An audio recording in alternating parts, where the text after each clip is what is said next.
Hello, my name is Darren Thomas and I'm the Director of Educational Research Techniques. In this video, we're going to take a look at the quotient, or simplifying a radical expression, or expressions with the quotient property.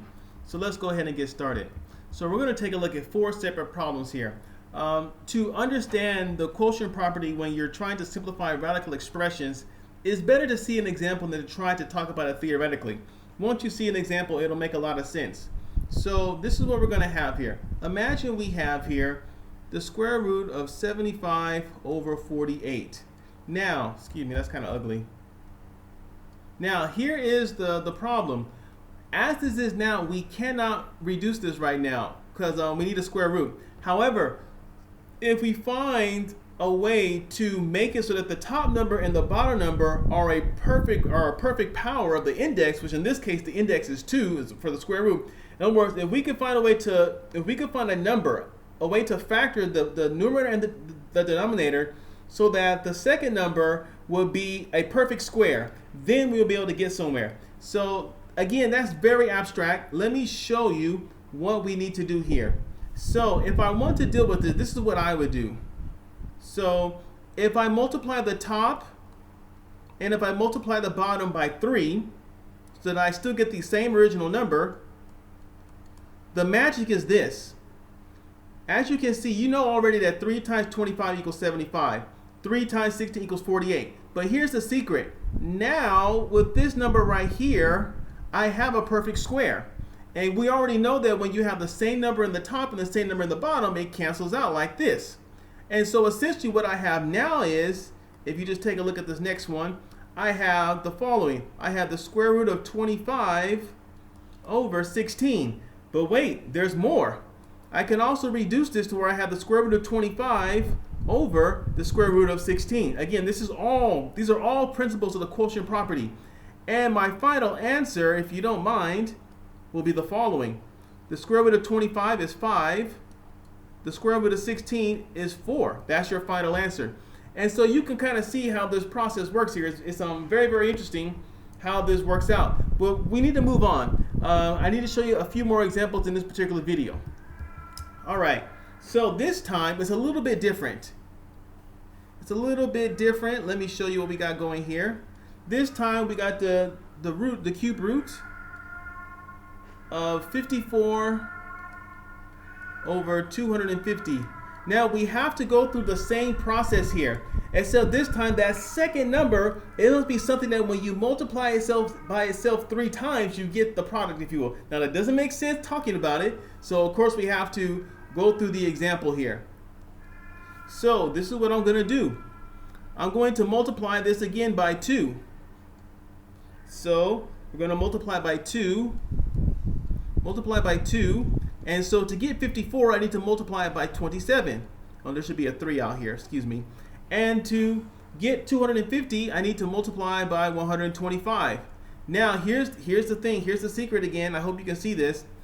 This number is a perfect cube for our index of 3. So what we end up with is this. We end up with the square root of 3. Remember, this cancels out. I've already showed you that in the previous slide. And we end up with 27 over 125. Now, continuing our process here, we end up with the cube root of 27 over cube root of 125. And this will end up equaling 3. And this will end up equaling 5, like so. You know, just brilliant. And this is how the quotient property works. And remember, when we talk about quotient, we're talking about dividing. So essentially, what are we dividing here? Well, the thing is this. You're dividing this number right here by something. You're dividing both the numerator and the denominator by the same value. And your goal is to come up with a perfect cube or a perfect power that will work with the index, etc., like that. Let's do another one.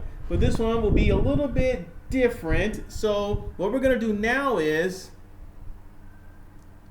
we're going to deal with the fourth index. So we have here, and now we're going to use variables. Excuse me, that should be a 17. Now we are going to use variables instead of instead of numbers. So now the thing is that when you're dealing with radical expressions that are like this, that have powers to them, you know that you can subtract the exponents from each other. So right here. So essentially what's happened is that when I subtract 17 from 5 here, this is what I end up getting. I end up still getting the fourth index of 4, and then the value here is y to the 12. Now I'm not quite done because I can reduce this. If I find a way to get a 4 in the power here and a 4 out here, the 4s will eat each other and I'll be left with my final value. Now, I know that in order to do that, I just have to do the following. Here's how this works out. I still have, the 4th index, but then now inside parentheses I have y to the 3rd. Let me finish that. And then I have the 4 on the outside. Now what happens is that these 4s eat each other and you're left with your final answer of y to the 3rd, like so, just like that. Again, this is more playing with the quotient property here. So that's our third example. Here's our final example right here. This one is going to involve numbers, constants if you will, as well as our variables. This is the last example. And I'm going to re-explain each of the different ones that we've gone through so far. So here it is. Here's my value. I got 80 m to the 3rd power over n to the 6th. All right, so let's do this. Okay, so the first thing I want to deal with is I have to deal with these things separately. So essentially what I have to do is I have to go like this. I have 80 over m to the 3rd, like so, and then I have n to the 6th. Now I'm going to deal with the n to the 6th first because this is the easier one to deal with.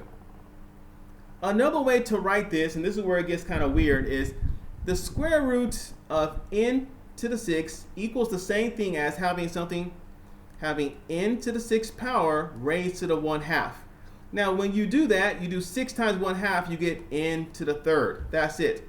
So the bottom number needs to be n to the 3rd. That's what we're going to do. So we're going to go ahead and move to the next slide here.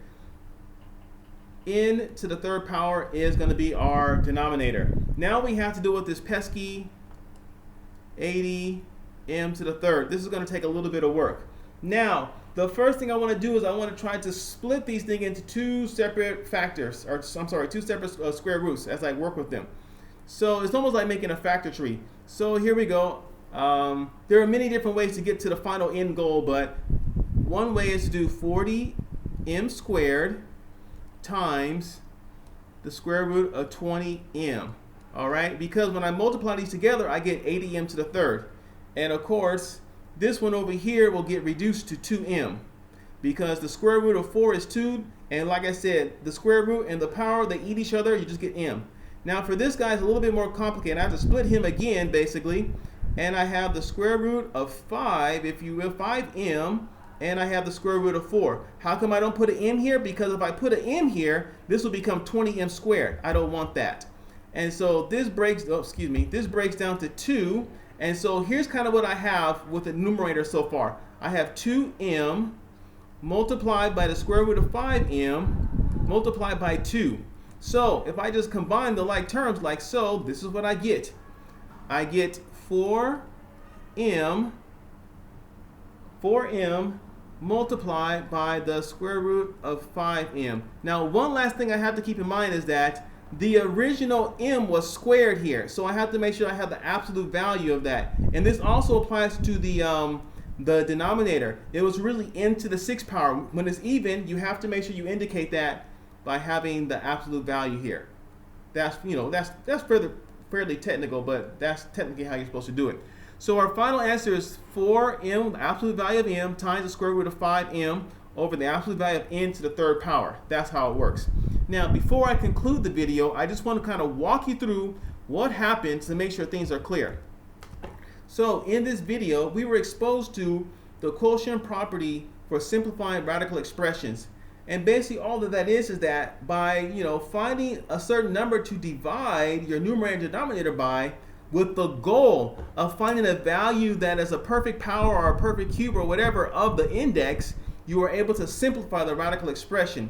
So in this first example, I had 75 over 48. I cannot reduce that the way it is. So if I multiply the top and the bottom by 3, or if I divide them by 3, however you want to see it, I'm able to cancel out what I multiply them by, and I'm left with a perfect square in the numerator and a perfect square in the denominator. When that happens, I'm able to reduce it to 5 over 4. That's the beauty of that.